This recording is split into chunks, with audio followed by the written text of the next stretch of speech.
I've prepared I prepared a slideshow for us, a PowerPoint presentation. Last time there was a lot of visual learners, and so I wanted to kind of polish everything and make it a little bit better for all the visual learners that are out there.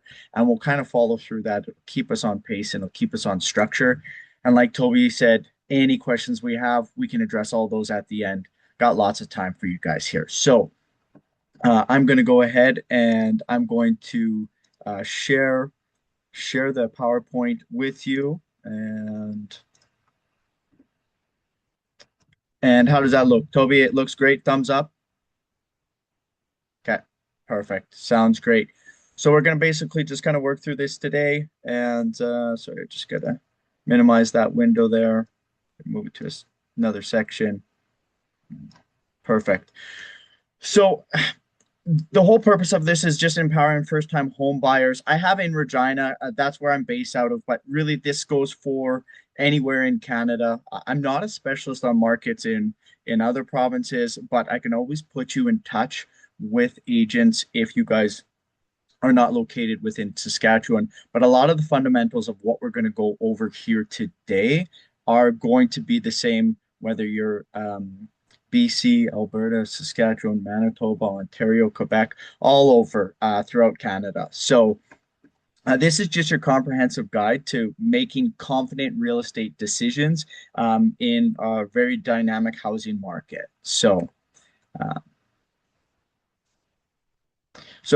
as Toby explained, my name is Myles Schick, and I am a Regina realtor with 12 plus years of experience in the real estate industry. My background spans mortgages, project management, and helping countless families find their perfect home. Why education matters? The Regina market and most Canadian markets in general move very quickly. So without a solid plan, you risk feeling overwhelmed or missing out on your dream home. As the saying goes, if you don't make a plan, you plan to fail. Today, I'm going to help you build that plan together and just kind of create that ground, that basis for this platform. These are going to be the items that we will address today. So we're going to talk about the real estate market, current pricing trends, inventory levels, and what's driving the local market.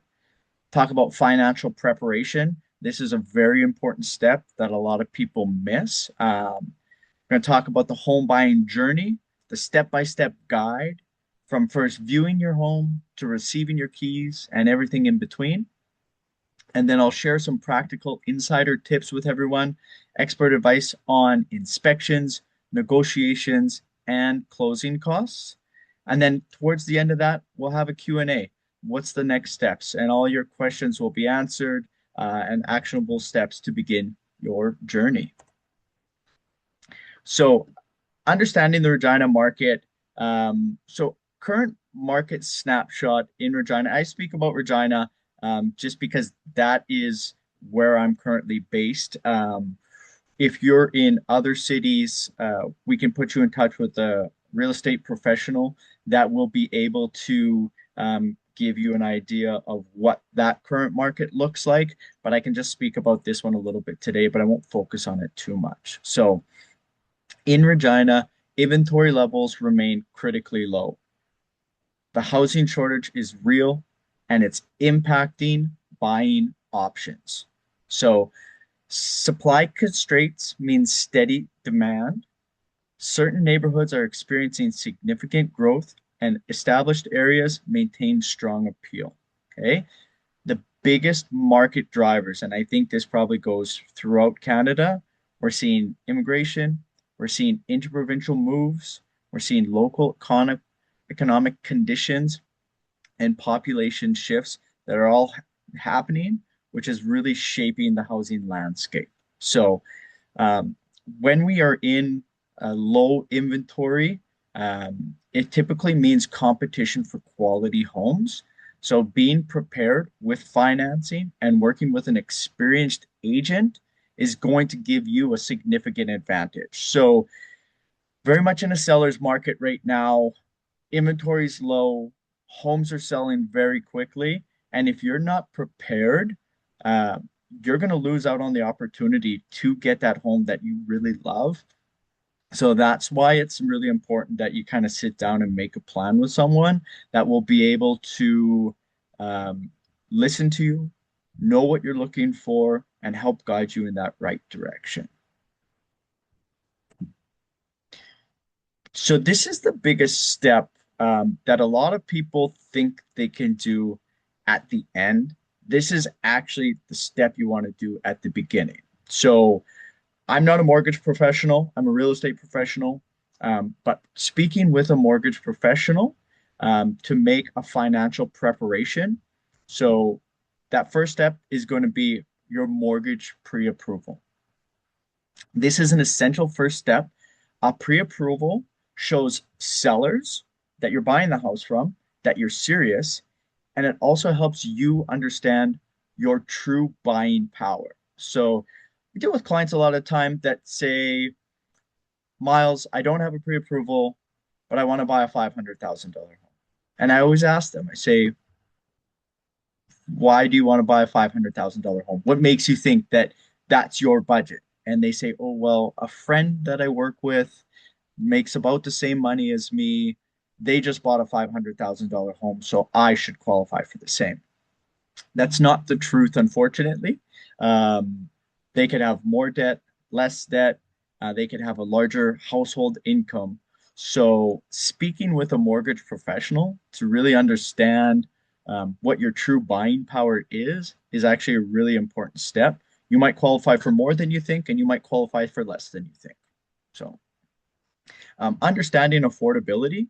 So you're going to need a minimum 5% down payment um, plus funds for monthly costs. And so calculate what works within your income and your lifestyle. So in order to qualify for a mortgage in Canada, you need a minimum 5% down payment. It can be more, it could be 10, 15, 20%. All depends on your current situation and what the mortgage lender requires. But at minimum, 5% down payment to go towards the purchase price of the home. So if you want to buy a $400,000 home, you're going to be looking at a $20,000 down payment to qualify. This is a good rule that I like to use. Once again, speak to your mortgage professional about this. This is just a suggestion. I like to use a 30% guideline. So keep housing costs within 30% of your income for comfort. So lenders typically qualify you based on 39% of your income and 46% of your total debt. So whatever you're earning, 39% of that can go towards your monthly mortgage payment plus your property taxes. But I say 30% gives you a little buffer. Life can have surprises. I'm sure we've all learned that before. You don't want to basically only be running your monthly payments and not having any uh, emergency fund, any backup options in case something were to happen. People like to travel as well. People like to go on holidays with their families. So if you push yourself to your maximum, that really puts you in a position that you might not be able to enjoy some other aspects of your life. So beyond the mortgage payment, so over and above your mortgage payment, you're going to have property taxes and insurance for the property. You're going to have utilities, heat, water, electricity. You're going to have ongoing maintenance and repairs. And you're going to also have condo fees if applicable. So if you end up going with a condo property, there's going to be a monthly condo fee that's associated with that as well. So property insurance and property taxes, that's going to vary based on the price of the home, the location of the home, your utilities, heat, water, electricity. This will also vary greatly based on usage and where you're located. Within Regina, I typically tell a lot of my clients water, you're probably 100 to $150 a month. Heat is probably around the same, and electricity is probably about $100 a month. Once again, can vary. If you have a newer home that's more energy efficient, those costs will probably be less. If you're in an older home that has very poor insulation in the walls, Uh, your heating costs might be a lot more in the winter, especially in Saskatchewan. It gets quite cold here. Maybe other parts of the nation, not as much, but and then property insurance, that once again, that's going to vary based on the price of your home. I would say probably $2,000 a year would be a pretty rough estimate on that, but you would talk to your insurance providers specifically. Toby, I know you do uh, health insurance and things like that, but you don't deal with home insurance at all, do you? Or Well, I don't deal with home insurance. Just okay, gotcha. Yeah, just wanted to make sure. So, okay, thank you. So financial preparation. So getting started, the first step for the financial preparation is connect with a mortgage broker or bank early in your journey. They're going to guide you through the options tailored to your financial situation.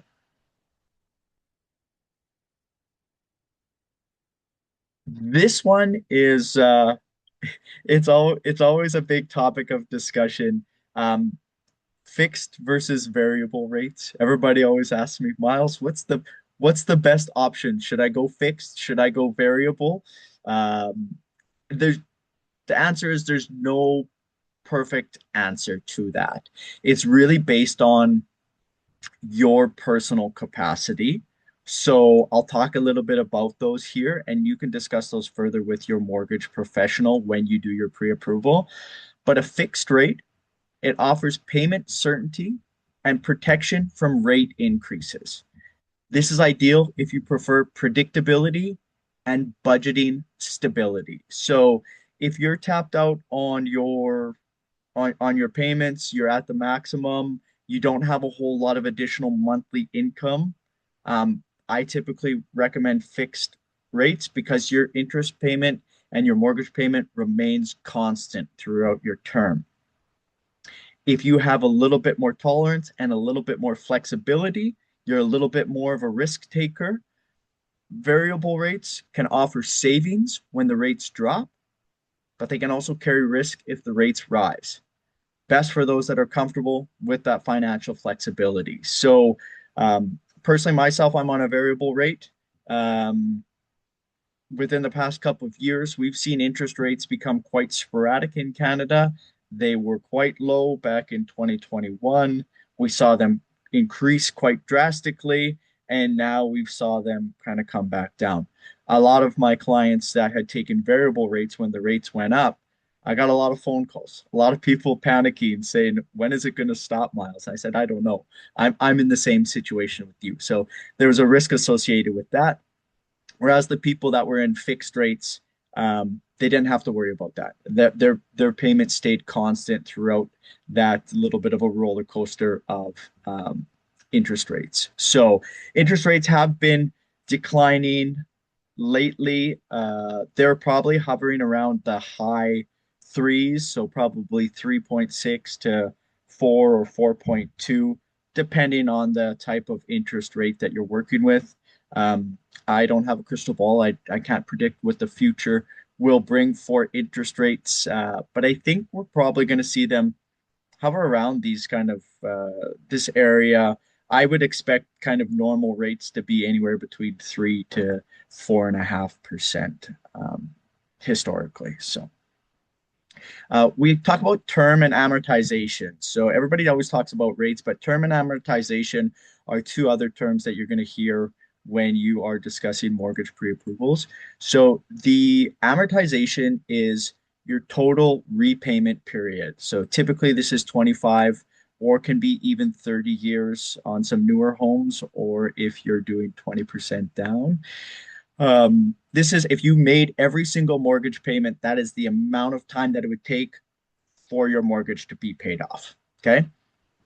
Term is a shorter period. This is your rate commitment period, and this is commonly 2 to 5 years, whatever you decide on. So that term will be with your lender. If you go with bank A, they'll say, how long are you going to commit to us? Oh, I want a 3 year period. They'll give you their interest rate based upon that 3 year time frame. At the end of that 3 year period, you can either decide to stay with them and renew, or you can decide to transfer your mortgage to a different lender if you want to maybe get on a more competitive rate or you didn't like the service that you were getting from them.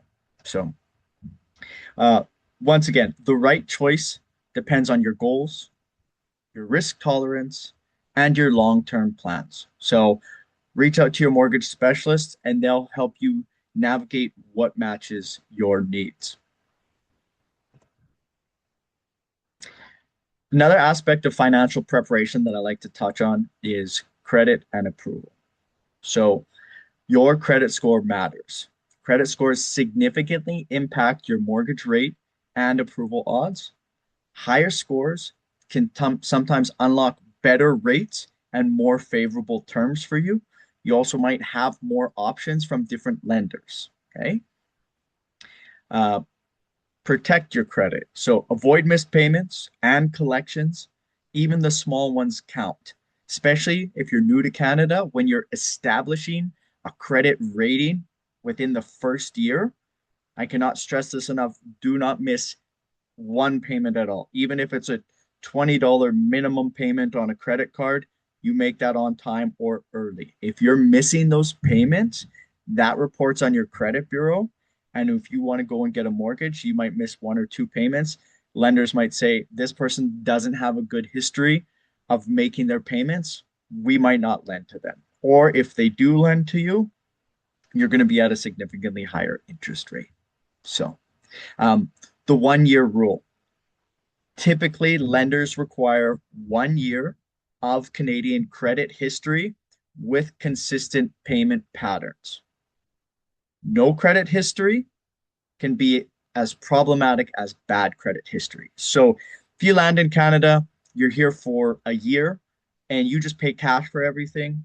I mean, that's great from a financial point of view. That means you're really good with your money. You don't need credit, anything like that.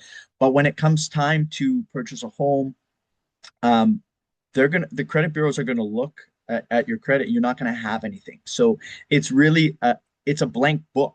They don't really know what your history has been with making payments. It's almost worse than if you had a little bit of a bad credit history. So, for anybody that's looking to buy a house in their future, if you have not developed a Canadian credit history or create Canadian credit report, get a credit card, even if it's a small one. Put $50 worth of gas on it a year or a month, sorry, or put $100 worth of groceries on it and then pay that off each month, right? Doing that is going to consistently show that you can manage your money in a in a positive way, and it's going to help you in the long run.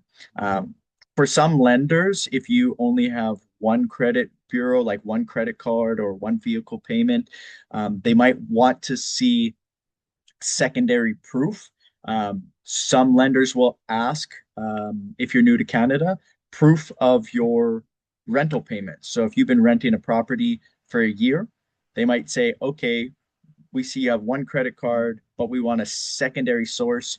Can you get all of the payment transactions showing that you paid your rent on time every single month? So another thing that doesn't actually show up on your credit bureau, but important to keep your rent payments on time in case you need it as a secondary source. So, um, the pro tip at the bottom here, I already touched on this, but start building Canadian credit immediately.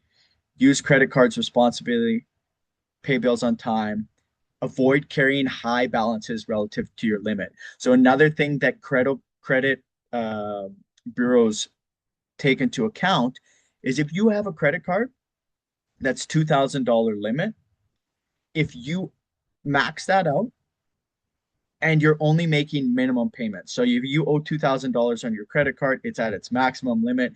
And each month you only pay $50 on it. You do your minimum payment. That also shows you're not good with your money. So they want you to keep that, or for your credit history, if you can keep that 50% of the balance or lower and be making those payments. So if my balance is $1,000, but my credit level is 2,000, keeping it at that thousand or less shows that you're good with managing your money. That's going to help out your credit bureau quite a bit.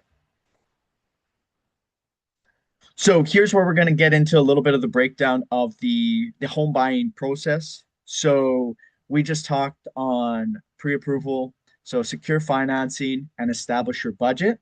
Okay. Second section here, you're going to search and view. So we're going to start working with an agent to find properties that match your criteria. Once you find that, you're going to go to the next step. You're going to make an offer. So you're going to discuss strategy, conditions, and negotiations with your real estate agent, and they're going to help facilitate that transaction for you. And then from there, we're going to go into a conditional period. So once somebody has accepted our offer, a lot of the time offers are based on a condition to satisfy. So a lot of time it's mortgage approval, home inspection, these kind of items. You're typically given a window, a time period to get these items done. Here it's around 10 to 14 days typically. So once your offer's accepted, now you're going to get your mortgage approved. You're going to do your home inspection. That's called the conditional period. At the end of that condition period, you're basically going to remove the conditions, finalize the sale, and then the closing is going to be once your possession date comes, you're going to go into your lawyer's office, you're going to sign all of the final documentation, you're going to get everything finalized, and then on possession date, your real estate professional is going to hand you the keys to your home and you get to celebrate and have a housewarming party and invite all your friends. Um, So throughout this process, working with a real estate agent is really important. So a skilled agent brings market knowledge, they bring pricing insights, and they bring expertise in spotting potential issues with the home. We understand neighborhood trends. We get to look at comparable sales, and we're well versed in negotiation strategies. This is what we do every single day. So the tactics that we've learned over our time within the industry, we know what works well, what doesn't work well. Okay. So that's why it's important to have a real estate agent representing you, and to choose your own real estate agent as well. Don't just call the number on the sign that the real estate agent has. Um, you want to get your own agent because they're going to represent your best interests. They're going to say, hey, yes, this is a good deal or this is not a good deal. The agent on the other side, if you just pick up the phone and call the listing agent, you don't really know what their motives are. They could be trying to represent their best interest. They could be trying to represent their seller's best interest. So it's always good to have your own agent that represents you. Um, when you're choosing an agent, interview them. Find someone who communicates well with you, understand what you need, and has proven experience in the market that you're searching in. Okay. So if you don't like someone, they could be the best real estate agent, but if you don't like them, I'll be honest, it's probably not the best person for you to work with. So find someone that you connect with, find someone that you like to work with, and find someone that has your best interest at heart. That will be a good real estate agent for you. So when it comes to making an offer, um, there's four critical components to that: price, down payment, the deposit amount that you're putting down, and the possession date. So every situation is different. I've never seen two of the exact same real estate transactions. So speak with your agent, craft a competitive offer with the appropriate conditions to protect your interest while appealing to sellers. So in Regina market, we're more so trying to appeal to sellers right now because there's low inventory. In some other markets in Canada, it's a little bit different. It's more of a buyer's market. In those situations, you maybe don't need to appeal to the sellers more. The sellers will probably be trying to appeal to you. So here's some practical tips um, after your offer is accepted. So home inspection. Home inspection is a professional inspection that reveals the property's true condition, from foundation to roof. This investment protects you from costly surprises and provides negotiating power for repairs. So, no home inspection is going to be perfect, especially if we're buying a resale home. It's not a matter of, oh, there's 10 things wrong with the home. The home inspection is there to eliminate any major surprises. So you want to know if the foundation's in bad shape, if the furnace needs to be replaced, those big costs. That's the last thing that you want when you move into your house. So typical home inspection cost, you're probably looking anywhere between $500 to $700. This home inspection is only done once you get an accepted offer on something. Okay.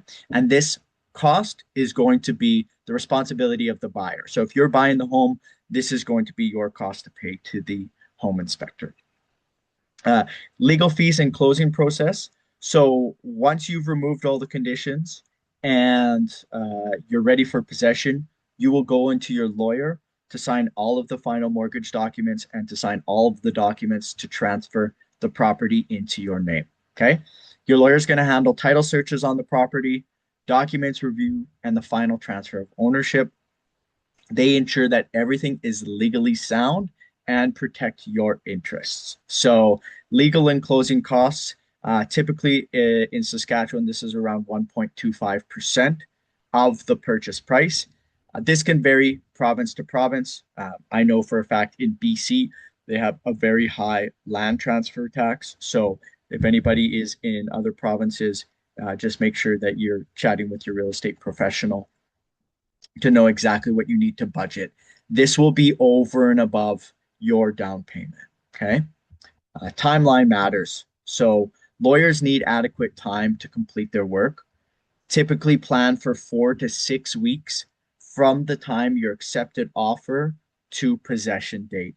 This will give you enough time to allow for condition removal, financing, finalization, and legal completion. So if you don't give yourself enough time, your lawyer's going to be mad at you. You're going to be stressed. It's going to make that transaction period feel very overwhelming. Okay.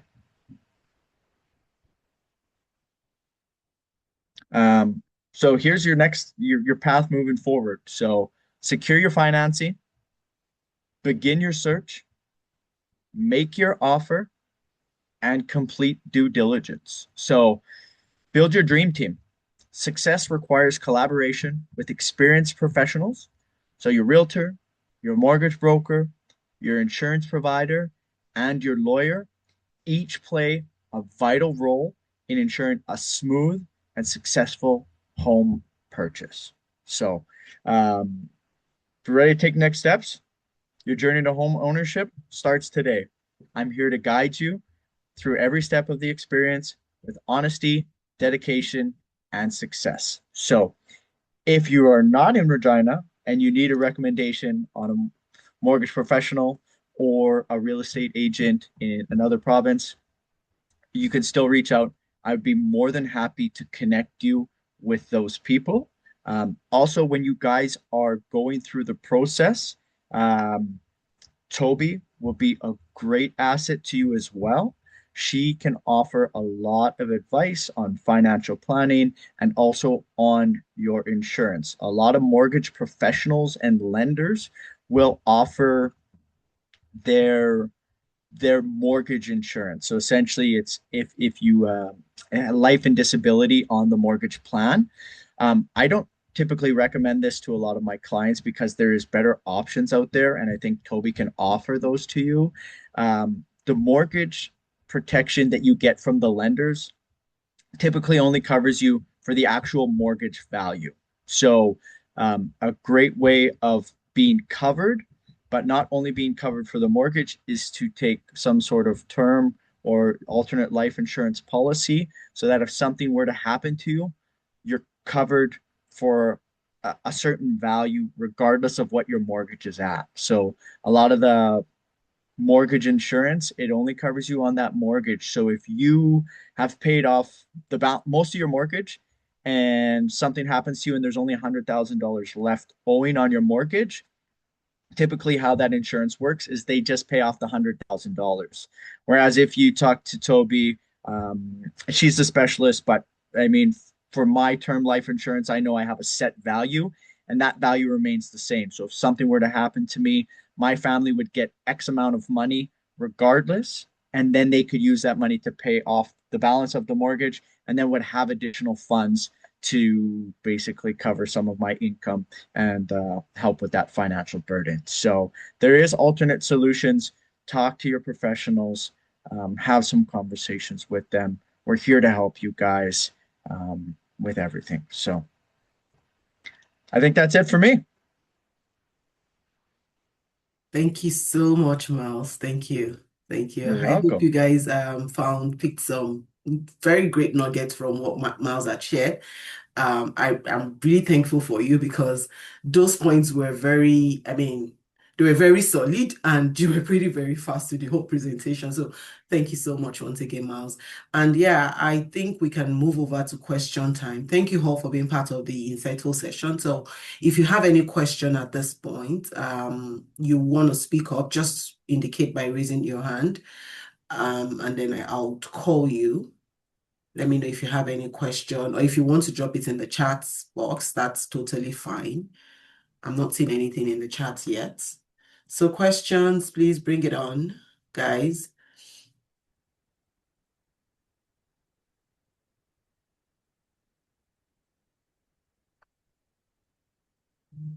Like, seriously, nobody has any question? I have a question, Oh, great. Who is speaking? Josephine. Oh, hi, Josephine. Yeah, Hi. please go ahead. Okay. I understand. So when you get your new house, you also have to get home insurance as well Mhm. for that. Yes. So my question is for that, like how long usually um does that do you get to choose like the does it go for like 1 year, 2 years, or like how does that work in terms of like home insurance and fire insurance? I think you need to get for your new Yeah, homes. for sure. Yeah. So I can talk on that. So I don't deal with home insurance, but a lot of my clients have done it before, and I do have home insurance on my own property. Typically, it's a 1 year policy Okay. with most insurance providers, and that policy can differ. So you have options available to you. So talk to your insurance provider.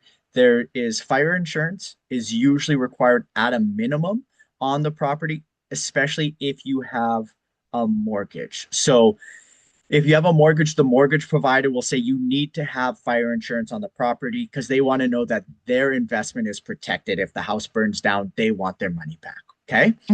Yeah. There's also additional options over and above that. Just like anything in this life, we get to kind of pick and choose what we want. So, fire insurance, bare minimum, and then you can have content insurance, you can have liability, so on and so forth. So, there's lots of options. Typically, you go on that on a yearly term. I have my payments set up on a monthly because I don't like paying everything right at the start, but I just do monthly payments, but typically it's a 1 year term. And then when that term renews or expires, then you'll just have to renew it with your insurance provider. So, Okay. yeah, Thank you. Okay. Thank Um, you. Before I go to the you're welcome. questions in the chat, I think maybe I'll let Mabel go first. Mabel, you can unmute. All right, thank you very much, Toby and Miles, for this great section.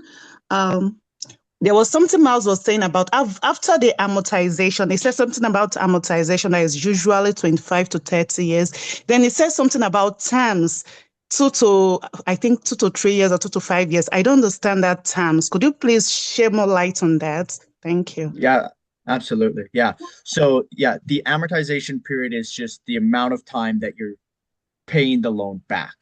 The term is a smaller section, so typically 2 years to 5 years. And the term is essentially your commitment to the lender. So saying, okay, I'm going to commit, let's say I take a 3 year term. I'm committing 3 years to that lender at a specific interest rate. At the end of that term, I get to then make the decision to stay with that lender or transfer to a new lender. Also, the lenders don't do like a 25-year term. So you're not guaranteed the same interest rate for 25 years. The interest rates fluctuate here in Canada. And so they say, we're going to commit to this price for this amount of time. And then at the end of that, we are going to we're going to renew that. So if interest rates have come down, they might say, okay, now the interest rates are this. Do you want to go for another 2, 3, 4, or 5 year term? So the terms are just basically shorter time period commitments that you're locked into that lender at a specific interest rate. And then you can renew those once the term comes up for renewal. So thank you. Okay, sorry. So is it different from the fixed and the variable interest rates? Correct. Yeah. So the term is the length, the fixed and the variable rate will be the type of mortgage that you will take for that term. So you can go, for instance, you can go on a 3 year fixed rate with, I don't know, say TD Bank. Okay. 3 year fixed rate with TD Bank. At the end of that 3 years, once you're up for renewal, you could go to a 5 year variable and so on and so forth. So it allows you to change. It only locks you in for that set period of time. Okay, I get it. Thank you so much. You're very welcome. Thank you. Okpemigbo, please just hold on. Let me read a couple of questions from the chat. So there's another question asking about down payments. What's the best down payment required? 5%, 20%, and why? And sorry, let me just say this. Some of these questions are tilting towards mortgage broker, but I trust Mike to be able to give few nuggets about this. So maybe in future, maybe next month, you can bring a mortgage broker to dissect some of this deeper financial questions relating to home buying as well. But Mike, if you want to go with this one, that'll be great. Sure, yeah. And once again, I'm not a mortgage professional, so Yeah, I just know this stuff from being in yeah. the industry. So 5% down payment versus 20% down payment. So here's the difference, the biggest difference between those. So if you have less than 20% down payment, you need to have default insurance on the property. What default insurance is, it's a third-party company that says if Toby doesn't make her mortgage payments, I'm going to come in, I'm going to take the property away from her, and I'm going to give the bank their money, and I'm going to deal with the headache. So if you have less than 20% down, you need to have default insurance. A lot of people call this like CMHC fee. That's the name of a third party default insurer. They're going to charge you an amount for that, and it gets added on to the mortgage value. You don't have to pay it out of pocket. But if you're only putting 5% down, you require default insurance. The cost for that default insurance is probably going to be around 4%. So if you start doing the numbers, well, I put 5% down payment, they're charging me 4%. And now I also have to pay lawyer fees and stuff like that. It's almost like you haven't put any money down to pay down the balance, right? However, 20% is a lot of money. So I know when I bought my first house, I didn't have 20%. I put 5% down because I just wanted to get into home ownership. So if you put 20% down or more, you have enough financial commitment to the home that the bank says we don't need default insurance on this, because if you don't make your payments, we have enough of a value in the home that we can resell it and get our money out of it. So then you actually don't have to pay that default insurance. So that's the biggest advantage of 20% down versus less than that, is not having to pay that default insurance fee. So if you have the 20%, my recommendation would be put 20% down. If you don't have 20% and you just want to get into financial ownership, don't let it stop you. Go with the 5% down. It's just going to cost you a little bit more in the long run. Thank you. Our next question is home insurance different from mortgage insurance? Yes. Yes. Home insurance is different from mortgage insurance. Mortgage insurance protects the mortgage. Home insurance protects the house. Awesome. Very hot. Okpemikbo, if you still have your hand up, so if you still want to ask your questions, just let me ask you to unmute. Hi, good afternoon. Hi. Hi. Yeah, actually, I have a couple of questions regarding to the mortgage for the first timer. Which is the first question is this. Let's assume that we get a realtor that is looking for the property for someone, and then we've already signed agreement with the realtors, And then is there any way we can back up and use another realtors? That's number one. And then number two is this. If you already got approval from the banks, or no, from the through the mortgage broker, and then you are buying a house and you have a down payment of about $20,000, 20% for the down payment of the property you want to buy. And then you see the property already, and then you access the property, went to go and look the property with the realtors, and you put an offer for the first one. The seller rejects the offer, and you put the second one, right? He rejects the offer, you put the third one, which is if the property is about 1 million, and you totally put the offer of about 980. So, which is, I think, I don't know how it works, but I believe that it's a very reasonable price if you put 980 as an offer. So now suddenly the seller said he don't want to sell the property to us, right? Because I think there's a going on between the husband and wife, try to divorce all those things. So I don't know how it works. If there's an organization the realtors have to go about it, I don't even know how it works. So that's the second question.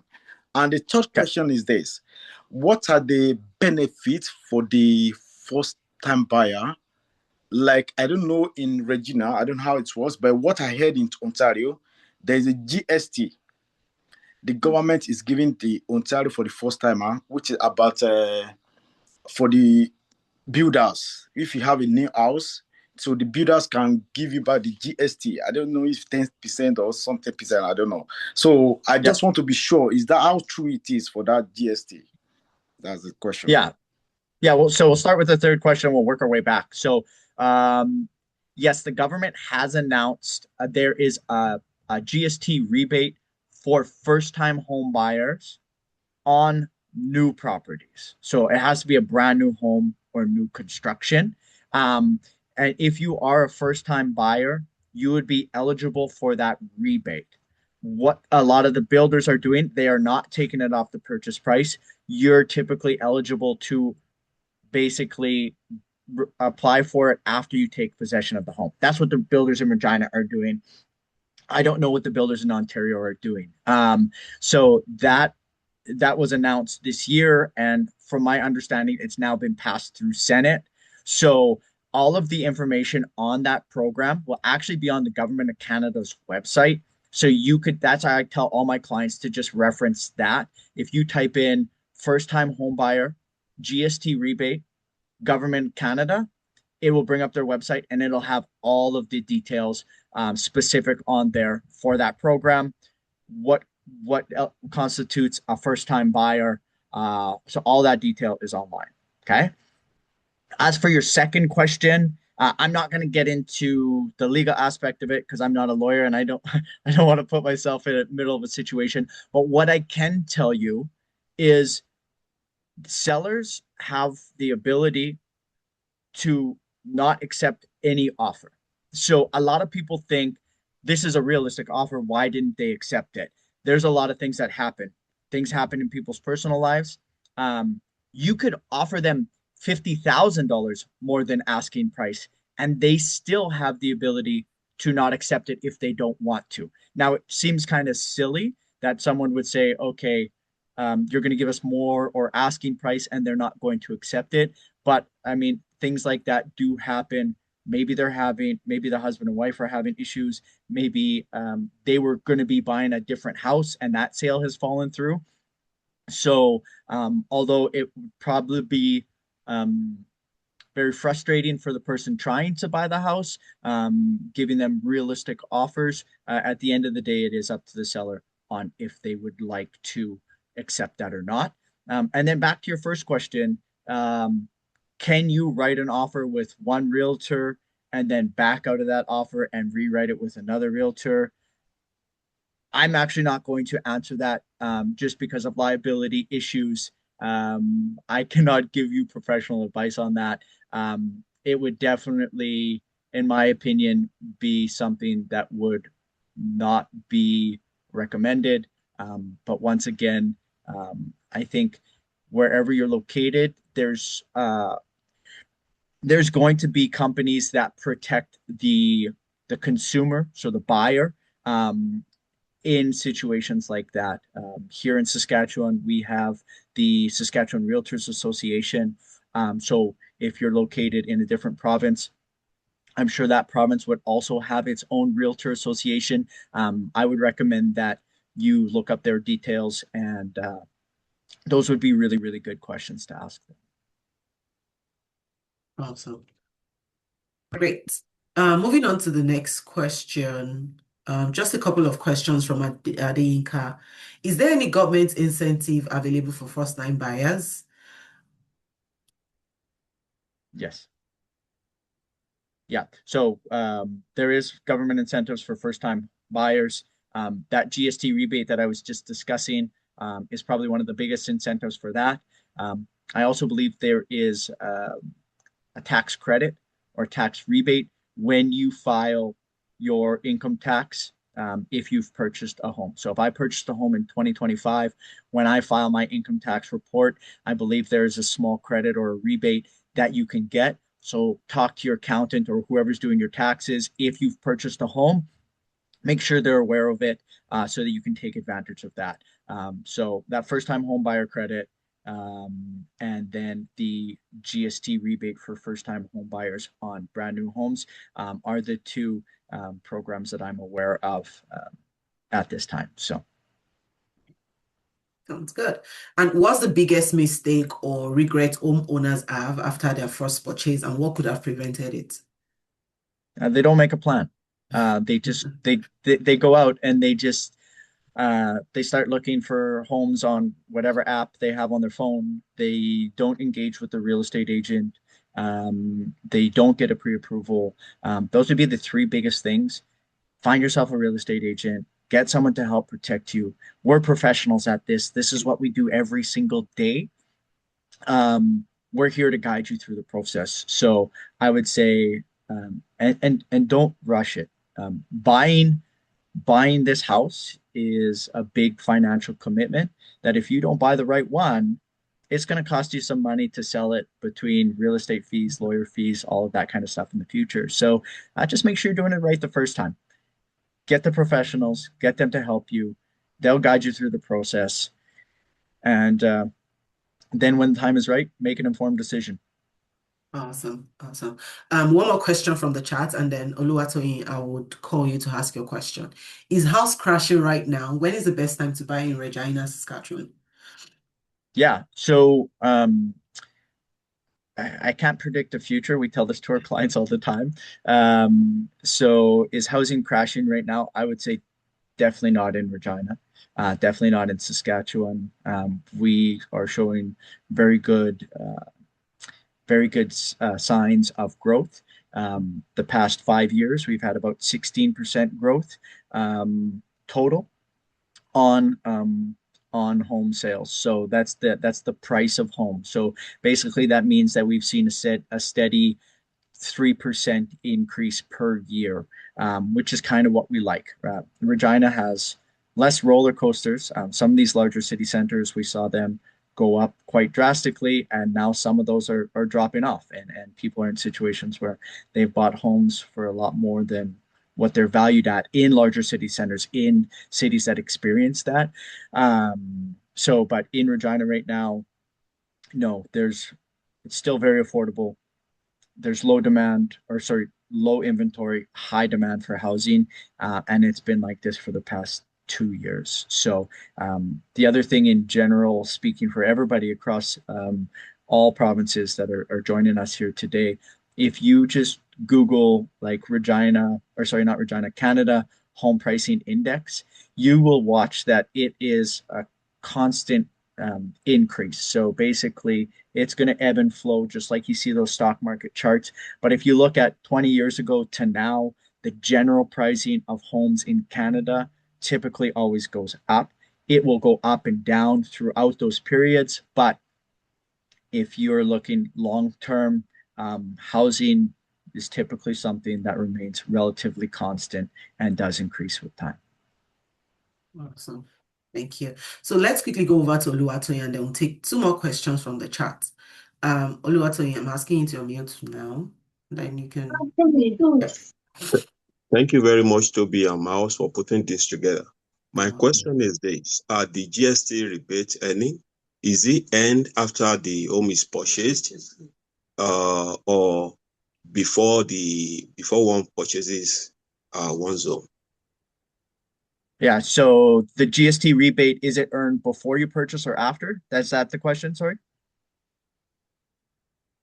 Oluwatoyin, do you want to Yes, please. Yeah. clarify? Yeah. Yeah. Yeah, okay. Yeah, sounds good. So the GST rebate typically is recuperated after you take possession of the home. So once you do a contract on the property, you've just committed to it. But until you actually close on that property and get possession of it, you don't own it. So once you take possession of the home, typically at that time, then you would apply for the rebate through the government of Canada. I have heard of talks of some home builders um, basically taking it off the purchase price. But I don't know, not a lot of them are doing it. And there's probably some restrictions associated with it. So my recommendation would be if you have the opportunity, just apply for it on your own after you get possession. And then that way that money comes back directly to you. So Thank you for the clarification. Thank you. Thank you're you. welcome. Okay, so Okay. I'm just going to mute him. Okay. The next question is, what long-term recurring costs are most underestimated by first-time home buyers? Maintenance costs on the home. A lot of people think that I'm going to buy the home and I'm going to move in and that's it. I'm done. I don't have to pay anything ever again. That's not the case. There's going to be maintenance costs. Things wear out in homes, just like on your vehicle. You have to change the tires, you have to change the oil, all that kind of stuff. Same goes for a house. You're going to have to over time change roofing, change shingles. You might have to do furnace repairs, air conditioning repairs, plumbing, heating repairs, all of these kinds of things. Now, every home is different. So those kind of are kind of they vary. But we have a term actually that we use a lot in real estate, and you either pay for home maintenance yearly or you pay a lot for it at the end when you go to sell the house. And the reason we say that is if you don't maintain the home while you're living in it, then the resale value of it will be considerably less because whoever's buying it will say, you haven't changed the shingles, you haven't changed the furnace. All of these things need to be fixed. Now that's going to cost me $30,000. So they're either going to bring you a much lower offer or they're basically just not going to buy your house and the resale value is going to go down. So maintenance costs on the home are going to be probably the biggest factors after you take possession of the house. Yeah, but Miles, maybe just a follow-on question to that and to help people better understand. There's a reevaluation that is being done prior to the homeowner buying the house. Does this help kind of push this capital maintenance costs further down the years before incurring them? Sorry, like a reevaluation of the property you're talking? Like, yeah, like an inspection of the property, if that's the right word. Yeah, so yeah, if you're doing a home inspection, a lot of the time what will happen is that home inspection will create a list of the items that need to be addressed on the home currently. Hmm. And they'll also basically say, like, your furnace filter should be changed, every 3 months. Okay. Your ducts for your furnace should be cleaned every 1 to 2 years. So they will basically give you a breakdown of all of the problems or current maintenance that's required on the home. So it's Hmm. kind of a nice checklist when you get the property. Hmm. You can say, okay, over the next 6 months, I'm going to work on getting these items corrected. And then you're just going to keep those items in mind for future and be like, okay, I had to do those before. I'm going to do those again. And also, like, through the changing of the seasons, we go through some different maintenance tips in the summertime. Making sure your downspouts are away from your property, so the Hmm. rain that comes down goes away from your home. And then in the wintertime, lifting those up so that they don't freeze up and get all filled with ice and snow. So there will be yearly items that need to be addressed. There will be seasonal items that need to be Mhm. addressed. So as long as you kind of stay on those as much as possible, and once you get into it and once you understand what needs to be done, it's kind of just like the same thing. You just get into a little bit of a routine every year on knowing those items that need to be taken care of. So. Thank you. Okwemipo, I'll come to you shortly. Don't think I'm ignoring you. One last question in the chat. Between a condo townhouse and standalone building, which is better in terms of cost and quick to sell when necessary? So yeah, great question. I get a lot of the time. Typically in Regina, most people are sought after on single family or freehold properties. So no condo fees. We're seeing a lot of people not get the same value out of condo fees that they used to. Condo fees are a monthly fee that you pay to get the snow shoveled and cut your grass. We're seeing a lot of eligible people that are saying, hey, I can cut my own grass, I can shovel my own snow. I don't want to pay $350 a month extra. That just cuts into the amount of money that I have left over for my family. So we are seeing freehold properties that don't have condo fees be a little bit more desirable here in Regina. With that being said, as costs of things go up, we are seeing the condos still be desirable. Someone that has a budget might not be able to afford the freehold property. They might look into the condos because they're typically cheaper, and that might be a better option for them. Or somebody that says, I don't want to do any maintenance. I like to just hang out with my family. I want to go travel. I don't want to take care of the exterior of my property. Well, then a condo might be the right fit for them. So I can't answer that 100%. It's really going to depend on what you're looking for. But typically, right now in Regina, we're seeing homes without condo fees sell a little bit faster and at a little bit higher price point. Awesome. Yeah, let's take our final questions from Okwemipo. Yeah. Sorry about that. For the next question I want to ask. So, regards to the down payment you are talking about earlier, because you are talking about starting from the minimum down payment starting from 5% upwards. Yeah. Yeah. I just want to ask, if someone have a down payment of 5%, for example, is there any insurable from the bank that needs to be insured if the seller needs to pay the money? Because I'm just having the experience regarding to this. The bank told me that if I have a 20% down payment, and I won't be able to pay any insurance on my mortgage. So now most people are, especially most first-timer buyer, they a little bit confused regarding to this because they said that 5% minimum down payment 5%, but they don't. Most of the realtors don't explain to them exactly the money they need to pay when they have the minimum of 5% down payment. That's the reason why what pushed me to make it to the 20% down payment. Yeah. So I guess clarification for the question, then you're wondering why they don't kind of go into that, or are you just No, what I'm I'm just saying kind is, okay, what yeah, I'm saying is this. If someone has 20% down payment, yeah. right, and then is there any payment person have to pay after the bank? Because normally if someone have 5% payment, the bank is at risk, Yeah. right? Yeah. Yeah. So now, is there any company that is issued that money, the person that have the down payment of 5%? Is there any how can I put it? Is there any company that needs to pay if the person doesn't be if the person can't avoid the payment of the Okay, so like mortgage? Yeah, of the mortgage. yeah. Is there any company that needs to pay the money back to the bank? Yeah. Gotcha. So Well, I guess he's talking about the default insurance yeah, you get yeah, me. Yeah, I think I yeah, default insurance, I think. Yeah. the default insurance. So like Yeah. if you're putting 20% down, what happens if you don't have default insurance? Oh, Is yeah.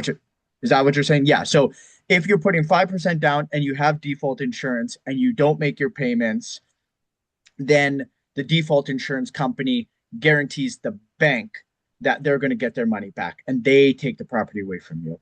Whereas if you have 20% down, there's no company. You're saying who then basically handles that and entertains it and corrects the situation? That is his question. Yes, I So guess that was, definitely Yeah, the yeah. bank yeah, will take the house. yeah, perfect. So the bank takes the house because so like if you buy a house for 400,000 and you have 20% down payment, that means you put $80,000 down. So basically your mortgage that you owe the bank is only 320,000. So the bank is saying we have an $80,000 surplus here that if you don't pay, we can easily sell the house for 320 to recuperate all of our money back, right? So, but if you only put 5% down, there's not enough money that if the market's dropped a little bit, that the bank is guaranteed to get all of their money back. So there's no other company that deals with it. If you put 20% down, it's just the bank would basically force you then to sell the house, or the bank would take it away from you and they would sell it. So there's not a third party company in that situation. Yeah. Maybe to just add, if you're putting it 20% down, your interest rate is slightly higher because your Correct. mortgage is not insured. Right. Correct. Okay. Yeah. Yeah, I don't think, Machi, you had your hand up before. Were you going to just chip into what Opemipo was asking, or do you have, okay, Yes, I right, sounds wanted good. to help him answer the question here. Okay, all right, thank you. So guys, this session has been really engaging. Miles, you would agree with me, right? So Yeah, thank you absolutely. all for the questions. So let me tell you something, guys. A great realtor doesn't just help you find a house. They guide you, they educate you, they protect your interests, and above all, they are not pushy. They kind of make the whole process easy peasy. If you find one, you have to really hold on to them. And that's what exactly Miles brings to the table. His expertise, his local knowledge and commitment to clients is what turns what may feel very overwhelming into something exciting and achievable. So if you're thinking of buying your first home, you definitely want to have someone like him in your corner if you are based in Regina or anywhere in Saskatchewan as a whole. And if you are in other province, and you can also reach out to him, I'm sure he has colleagues that he can connect with you in other provinces as well. So Miles, if it's very okay with you, you can please just drop your contact in the chat box so that people who need your services can reach out to you. Yeah. So Absolutely. I'll do that right now. yeah, please do. Thank you. So once again, in the absence of none, do we still have more questions? Okay. Yeah. Thank you very much, Miles. We appreciate the time and effort you've dedicated to sharing your knowledge with us this morning, afternoon, and your insight have been truly enlightening. Maybe Okpemikpo needs to connect with you because I see the guy is buying a house and probably they're just dribbling him here and there. So Okpemikpo, I would advise you connect to Mike. Yeah, give me a call. Yeah, Yeah. please Yeah, do. I'll give you a call. Yeah. And Okay. then before we wrap up, if you have any further questions or if there's something specific you'd like to discuss about your financial situation after this session, I'm here to help you. So feel free to connect with me. I'm here to support you on your financial journey. I'll be dropping my name, my contact, and Calendly link in the chat as well. And like Miles have said, every homeowner, you need a mortgage insurance, not a home insurance, and then you also need to protect yourself because if you're unable to pay the money for whatsoever reason, maybe life happens and all of that, you do not want the bank to start the foreclosure process. So get yourself a term life insurance to protect your mortgage should in case life happens, right? So please connect to me. Let's have a chat. I mean, chatting with you is completely free, no financial obligation. I just dropped my calendar link and my contact number in the chat box. So yeah, if you have any other question or you want to reach out, feel free to do. Once again, thank you, Miles. Thank you, everyone, for being part of this learning experience. I wish you all a successful home buying process. So please stay financially empowered, and we look forward to connecting with you again soon, next month, hopefully. Goodbye and take care. Thanks, Toby. Bye bye. Bye.